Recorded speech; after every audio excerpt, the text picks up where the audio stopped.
Hi, happy Sunday. Okay, so let's begin with, first of all, the quote from Ron Edmonds. First of all, I like that he emphasized the word all. He said, all children. And so you asked us, Dr. Hightower, to answer what are some of the obstacles that we face as educators to be able to educate all learners. And there's so many now in education, and it's unfortunate. Um, because our kids are worth worth it. But anyway, it's unfortunate there are so many obstacles, and I mean, I think of one off the top of my head is high stakes testing. We all see that as such a struggle. Having to have all the kids pass at a grade level, even though they're different types of learners and they're learning at different paces. So that's all a huge struggle. But the one I'm going to really focus on, the obstacle, because I think we could all hit on the high stakes testing because we know that that's an issue. But I'm going to go with more time management. You know, time, the instruction that we've been given forever has stayed the same. Yet the standards and the requirements that have been placed on teachers and on students to learn has grown tremendously. So we have all these standards that we're having to teach, but our time has still stayed the same. And so we're having to squeeze all that in to a day, the same day. And so I feel like that is a huge obstacle. I feel like, our people in charge should look closer at the amount of time that we have and reduce some of those standards. I don't say that we should go to school longer or more days a week, heaven forbid that. But I do think we've got to be realistic about how much we can really fit in a school day to really teach the way we all want to teach, to be creative, to be spontaneous, to stop. And if you see a kid struggling with something, to be able to take the time to really work through that and reteach it if needed. But a lot of times our teachers just feel like we've got to go, go, go because they've got um, a curriculum that they're trying to follow, a pacing guide that they're trying to follow daily, and they can't get off track, or they're not going to have the kids ready for the test at the end of the year. So I just feel like, overall, that's something that is just, I mean, I guess it's time. So it's also the amount of standards that have been placed in that we just can't teach in the amount of time that we're given. Secondly, you asked us to kind of talk about what kind of spoke to us in chapters 4 and 5. And as I was reading it,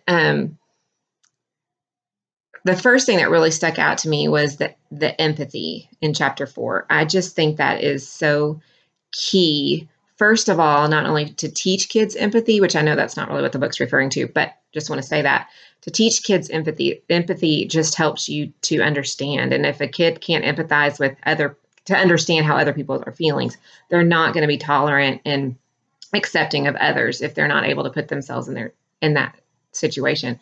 So I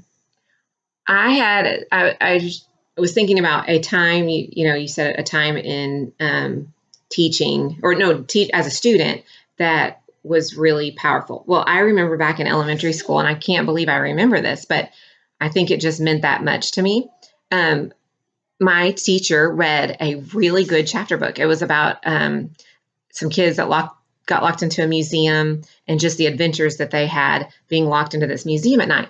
And our teacher really taught us, or really helped us to empathize with those characters and to really kind of place ourselves as those characters and what it would be like to be locked in this museum at night and how crazy and exciting and scary and all of those things. And it was just, I just remember loving that book and loving that series and really, really loving and diving into getting to know those characters, to the point that I went home and thought, I'm going to write my own book like this. And I'm going to tell my age here. I'm 42.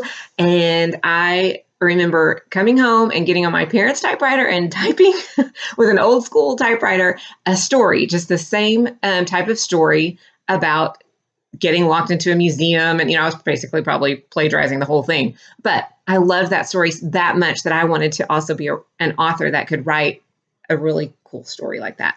So that could really get kids thinking of that. So I just, that to me was a powerful point. All of those in chapter 4, those 6 facets are so good and so powerful. And I'm not excited to write my paper next week, but I will definitely be choosing that topic because I do think those are all really, really, really powerful. So then looking at chapter 5, I looked closer at the essential questions, the topical versus overarching, and I really like that too. And again, just kind of relating it back to that, you could talk about just in that story, those characters and what those characters were feeling, and that would be your topical questions, or you could seek further and go to that overarching and help them to relate it to other stories and to why the author wrote this and what it reminds them of. So just going a lot deeper. And I think about that with myself as a kid. I don't remember ever being inspired to come home and write a story except that one time. So what that teacher did was powerful. She got me to really understand, like I said, the characters, to really empathize with those characters. I was right there with them. I wanted to be locked in that museum with them and having those adventures. So anyway, that's all. Thank you.